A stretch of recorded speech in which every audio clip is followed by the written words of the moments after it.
Most people imagine the tabernacle as nothing more than a fragile tent lost in the desert. But what if I told you it was one of the most dangerous, complex, and impossible construction projects in human history? Picture this. Former slaves, surrounded by endless sand, no modern tools, no technology, yet commanded to melt tons of pure gold, carve flawless structures and build a dwelling fit for the presence of the creator of the universe. One wrong measurement, one mistake in the fire, and death was a real possibility. This was not symbolism, this was survival, this was obedience under extreme pressure. And what happened next would redefine how God works with ordinary people in impossible places. Before we step into the fire, take a moment to like this video, share it with someone who loves biblical mysteries, and subscribe to Bible and History so you don't miss the powerful stories that connect ancient faith with real history. Because what you are about to hear is not just about a tent, it's about how heaven invaded the desert, how slaves became master builders, and how God revealed that His presence does not follow human limits. Stay with us, because the deeper we go, the more astonishing this story becomes. Most people imagine the tabernacle as a simple tent in the desert, fragile and temporary, barely able to withstand wind and sand. But what stood in the wilderness was nothing like that. It was a structure that defied logic, a construction that should not have been possible under those conditions. In the heart of the desert, without technology, without modern tools, without stable infrastructure, gold had to be melted at temperatures exceeding 1,000 degrees, and it was. Every part of the work carried risk. The materials were precious, the environment unforgiving, and the people doing the labor were ordinary men who, until recently, had known only slavery. Nothing could fail. There was no margin for error. Every measurement followed exactly the pattern God had shown Moses on the mountain. No improvisation, no shortcuts, no personal interpretation. This place would not be just another tent, it would become the dwelling place of the Creator of the universe in the middle of the wilderness. When God revealed the design to Moses, He did more than give dimensions and materials. He revealed a heavenly pattern, a vision Moses saw with his own eyes, a model that had to be reproduced with absolute faithfulness. Yet the people waiting at the foot of the mountain were not master craftsmen. They were descendants of slaves, men whose hands had shaped clay and straw, not gold and silver. They had built bricks, not sanctuaries. Scripture tells us that God called Bezalel by name, choosing him from among thousands, and then did something extraordinary. He filled him with His Spirit, granting wisdom, understanding, knowledge, and skill in every kind of craftsmanship. But even that was not enough. One man could not build the tabernacle alone. The desert demanded unity. So God also appointed Oholiab to work alongside Bezalel, and to both men He gave another gift just as important as skill, the ability to teach. Slowly, men exhausted from years of forced labor in Egypt began to learn new crafts. Hands once marked by chains learned to carve wood, shape metal, weave fabric, and prepare pigments. Precision replaced brutality. Purpose replaced survival. They were no longer slaves. They were becoming builders of a living sanctuary. God commanded that many elements of the tabernacle be made of pure gold. But gold only becomes liquid at extreme temperatures. How could people in the desert without coal, advanced furnaces, or complex tools generate such heat? The answer stretched back centuries. During their 400 years in Egypt, the Hebrews had not only made bricks, they had observed advanced metallurgy, pottery, and construction techniques. Egypt was the most technologically advanced empire of its time, and even as servants, the knowledge surrounding them had left its mark. Still, knowledge alone was not enough. The desert offered no hardwood and no obvious fuel capable of sustaining such intense fire. That was when the solution emerged from the only abundant resource in Sinai, the acacia tree. Twisted, thorny, and seemingly useless, it hid a secret. When turned into charcoal, acacia burned slowly, steadily, and far hotter than ordinary wood. Combined with clay furnaces shaped directly in the sand and leather bellows that forced air into the fire without pause, the flames reached the intensity required. Men worked in shifts, pumping air relentlessly. It was merciless labor. The heat was overwhelming. Under the desert sun, with temperatures already oppressive, furnaces roared just steps away, spewing flames hotter than anything they had ever faced. Tools had to be held with thick cloths. Molten metal splashed and hissed. Water evaporated almost as soon as it was drunk. Yet the fire could not be allowed to die. Sacred objects demanded hours of uninterrupted heat. Among them was one piece that filled every craftsman with dread: the golden lampstand. God's command was precise. It was to be made from a single piece of gold, not welded, not assembled from parts.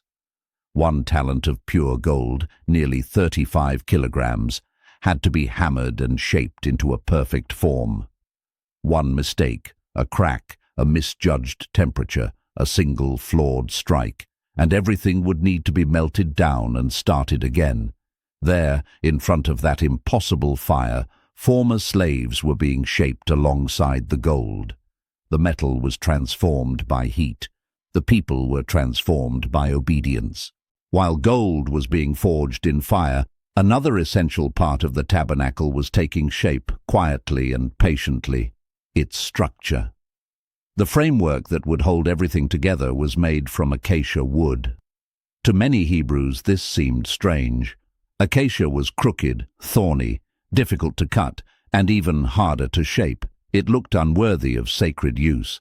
But God did not choose ordinary wood. He chose wood that would not rot, that insects would not destroy, that could withstand heat and sandstorms, wood that could survive in the same desert where the people themselves would wander for 40 years. The work was brutal. Each plank needed to be more than 4 meters tall, perfectly straight despite the natural curve of the tree. Every measurement was exact. Former brickmakers now handled primitive saws and planes, shaping rough logs into smooth, uniform boards. Splinters tore into their hands. Each plank took days to finish, and when one was completed, there was no rest. They needed 48 identical boards. Then came the astonishing detail. Every finished plank was completely overlaid with gold. Crooked wood became precious. The ordinary became sacred. What no one would have valued at first glance became the very framework of God's dwelling. Inside, everything shone with glory. Outside, it still appeared as a simple tent covered with skins. But the greatest challenge was yet to come. The tabernacle was not a permanent building. It had no stone foundation. It could not be anchored to the ground. Whenever the cloud of God's presence moved, the entire structure had to be dismantled and carried onward. This raised a problem that seemed unsolvable. How could tall, heavy, gold-covered boards stand upright on shifting desert sand? Placing them directly on the ground was impossible. They would sink, tilt, and collapse. The solution God gave Moses was simple, yet astonishingly advanced. Each board had 2 lower pegs that fit into solid silver bases. These bases were massive, each weighing about a talent of silver. They acted as movable foundations, heavy enough to provide stability, perfectly molded to hold the boards upright, distributing weight evenly across the sand. There were no nails, no screws, nothing fixed permanently. Everything relied on weight, gravity, and precise design. To reinforce the walls, long acacia bars overlaid with gold passed through rings in the boards, locking the entire structure together into a single rigid unit. It was a modular system centuries ahead of its time, designed to be assembled and disassembled repeatedly without wearing out. For 40 years, this system worked. Again and again the tabernacle was raised and taken down. It never lost stability. It never failed. Every part functioned exactly as God had designed. The people only saw the glory when it was finished, but long before that moment, obedience, precision, and faith were already shaping something far greater than a tent. What God gave Moses next appeared simple at first glance, yet it was so brilliantly conceived that it still challenges modern engineering. The answer was silver. Each acacia board, completely overlaid with gold, was designed with two lower pegs, like perfectly carved pins.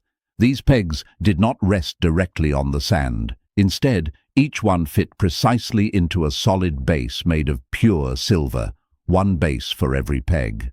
These bases were massive, each weighing about 1 talent of silver, roughly 35 kilograms. Imagine the sight, dozens of heavy silver foundations carefully arranged across the desert floor, glinting under the sun, waiting to carry the weight of an entire sacred structure. These silver bases functioned as movable foundations. They were heavy enough to provide stability, yet portable enough to be lifted and carried when the camp moved. Each was molded with exact precision so that every board fit without looseness or strain.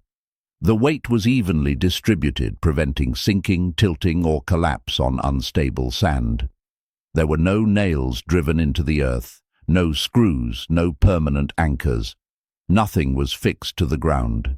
The entire structure relied on weight, gravity, balance, and perfect alignment. It was a system that worked not by force, but by design. Still, weight alone was not enough to hold tall walls upright against wind and time. So God added another element to the design. Long crossbars made of acacia wood and overlaid with gold were passed through rings attached to the boards. These bars ran horizontally along the walls, binding the structure together from end to end. Once in place, the individual boards were no longer separate pieces. They became a single, unified body, rigid, stable, and resilient. What emerged was nothing less than a prefabricated modular system, designed thousands of years before such concepts would be named. Most astonishing of all, this system was built to endure constant movement. It had to be assembled, disassembled, carried, and raised again without wearing out joints or weakening connections. And it was. For 40 years of lifting, loading, traveling, stopping, and rebuilding. It never warped. It never lost its alignment. It never required redesign.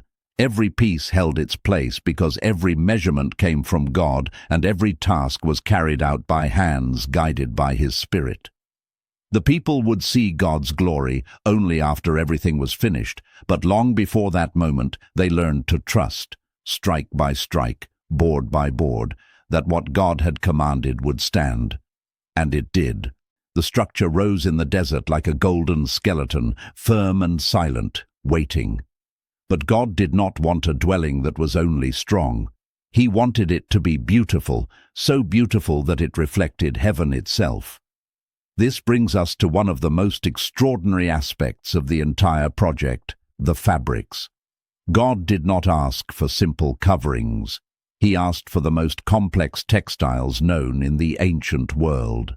Fine linen, woven with intricate designs of cherubim, rare colors, blue, purple, and crimson, each carrying deep meaning. Every thread dyed by hand. Every pattern calculated before weaving ever began. This raises an obvious question. How could such rare colors exist in the middle of the desert? Blue and purple dyes were produced from the glands of marine mollusks. Each drop of pigment was incredibly expensive, often worth more than silver. The people were camped in Sinai, far from the Mediterranean Sea, far from Phoenician ports, far from luxury trade routes. Where did these materials come from? Scripture gives the answer in Exodus 35. Everyone who possessed such things brought them as offerings to the Lord. These threads, fabrics, and dyes had likely come from Egypt, given to the Hebrews on the night of Passover, when the Egyptians urged them to leave quickly and handed over their riches. Yet having the materials was only the beginning. They had to be transformed.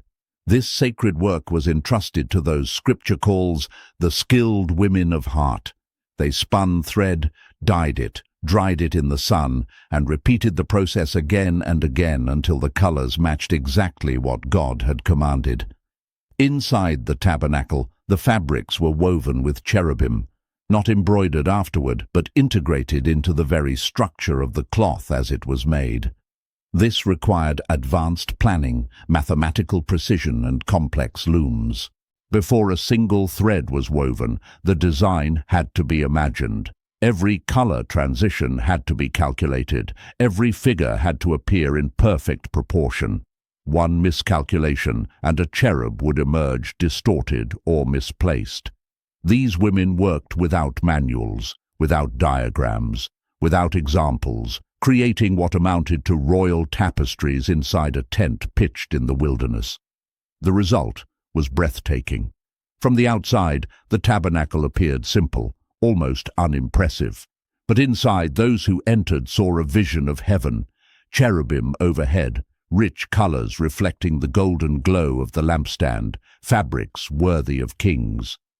The sacred was hidden beneath the ordinary, eternity concealed within simplicity. As the fabrics were completed, another critical element took shape: the priestly garments. These were not mere clothing, they were instruments of survival in the presence of holiness. Exodus 28 describes them in extraordinary detail, because entering the presence of God was an act of extreme danger. One error, one missing detail, one incorrect measurement, and the result could be instant death. The most striking piece was the breastplate of judgment, a square garment worn over the heart, set with 12 precious stones, each engraved with the name of a tribe of Israel. These were not decorative gems. They were carefully cut, polished, and engraved with painstaking precision. In the ancient world, engraving gemstones required abrasive powders, hand drills, and immense patience, all in the desert. The breastplate was fastened with chains of pure gold to the priest's shoulders. Its physical weight was real, but the spiritual weight was even greater. The high priest carried the entire nation over his heart as he stood before God. Then there was the blue robe, with pomegranates of fabric and bells of gold sewn along its hem. Scripture states that the sound of the bells would be heard when the priest entered the sanctuary, so that he would not die. The bells were a sign of life. As long as they rang, the people outside knew the priest was still alive in the presence of God. Silence would have meant death. Some ancient traditions suggest a rope may have been tied around the priest, so his body could be retrieved if he died inside. Whether or not this detail is true, the fear was real. On the priest's forehead rested a plate of pure gold engraved with the words, "Holiness to the Lord." It was not decoration, it was a declaration. That man entered not by his own authority, but on behalf of an entire people. Every stitch, every thread, every measurement of the garments had to be exact. They were, quite literally, the boundary between life and death. As the priestly garments were completed, the artisans finished the final elements of the sanctuary. Everything was nearly ready. Soon the tabernacle would be raised, and the question would hang in the desert air: would God accept it? If this journey through Scripture is helping you see the Bible with new depth and clarity, take a moment to support the channel by liking this video, sharing it with others who love biblical history, and subscribing to Bible and History. These stories are not just ancient accounts, they are living testimonies of how God works through ordinary people to accomplish the impossible. All that remained was the final act: to raise God's dwelling in the desert for the very first time. Scripture gives us the exact moment. Exodus tells us it was the first day of the first month of the second year. Nearly a year had passed since the Red Sea had opened and closed behind them. Now Moses received the last command from God: set up the tabernacle. And so, in the stillness of the wilderness, the assembly began. The silver bases were laid carefully across the desert floor. Each one was heavy, solid, and precisely positioned. Men moved slowly, adjusting every piece with deliberate care, because there was no room for error. This was not ordinary construction. A single misalignment could weaken the entire structure. Under the desert sun, the silver gleamed as the foundations of something sacred took shape. Then the acacia boards, overlaid with gold, were lifted into place. It took several men to raise each one, while others guided the pegs into the silver bases. One by one, the walls rose. What emerged was something no one had ever seen before, a wall of gold standing in the middle of the sand. The structure grew like a golden skeleton rising from the dust, silent yet commanding. Next came the crossbars. Long beams slid through golden rings, locking the walls together. Strength followed precision. Then the coverings were added. First, the inner fabric, the most sacred layer, woven with cherubim by skilled hands. Above it came the goat hair covering, then the skins dyed red. Finally, the outer layer was laid in place, strong enough to endure sun, wind, and storm. From the outside, it looked like a simple tent, but inside, it was a reflection of heaven. The furnishing of the interior followed. The Ark of the Covenant was placed in the most holy place. The mercy seat rested upon it, overshadowed by the unseen presence of God. The embroidered veil was hung, separating the holy place from the most holy place. The table of the bread of the presence was set in position, holding 12 fresh loaves. The lampstand was lit, and 7 flames cast their glow across pure gold. The altar of incense released its fragrance. Outside, in the courtyard, the bronze altar and the basin were set in place. Everything was ready. Yet one question remained, heavier than all the gold and silver combined. Would God accept it? The people gathered outside, watching in silence. The desert seemed to hold its breath. Even the wind stood still. Moses entered the tent, inspecting every detail. Everything was exactly as God had commanded on the mountain. Then, suddenly, it happened. A cloud descended from above. It grew thick and heavy, filling the tent of meeting. The presence of God settled so powerfully that not even Moses could enter. The same Moses who had seen the burning bush, who had climbed Sinai in fire and thunder, who had spoken with God as a friend, now stood outside, unable to pass through the cloud. The tabernacle was no longer just a human work. It was now an inhabited house. From that day forward, the cloud became Israel's guide. When it lifted, the people broke camp and followed. When it stopped, the tabernacle was raised again. For 40 years, God's presence moved before them, visible to all. A simple tent became the center of life for an entire nation. Wherever the tabernacle stood, God was there, and where God was, there was direction. Yet the story does not end there. The tabernacle was never meant to be permanent. It was designed for a people on a journey. When Israel entered the Promised Land, the tabernacle rested at Shiloh for generations. Still, a tension remained. The people lived in houses of stone, while God dwelt in a tent. King David gave voice to this longing when he said he lived in a house of cedar, while the Ark of God remained under curtains. David desired to build a temple, but God revealed that this task would belong to his son. The tabernacle was not the end of the story, it was the beginning. Every board, every thread, every measurement taken in the desert pointed forward to something greater, Solomon's temple. The tent was mobile, the temple would be permanent. And that leaves us with one powerful question. How did a temporary tent in the wilderness become the foundation for the greatest sacred structure of the ancient world?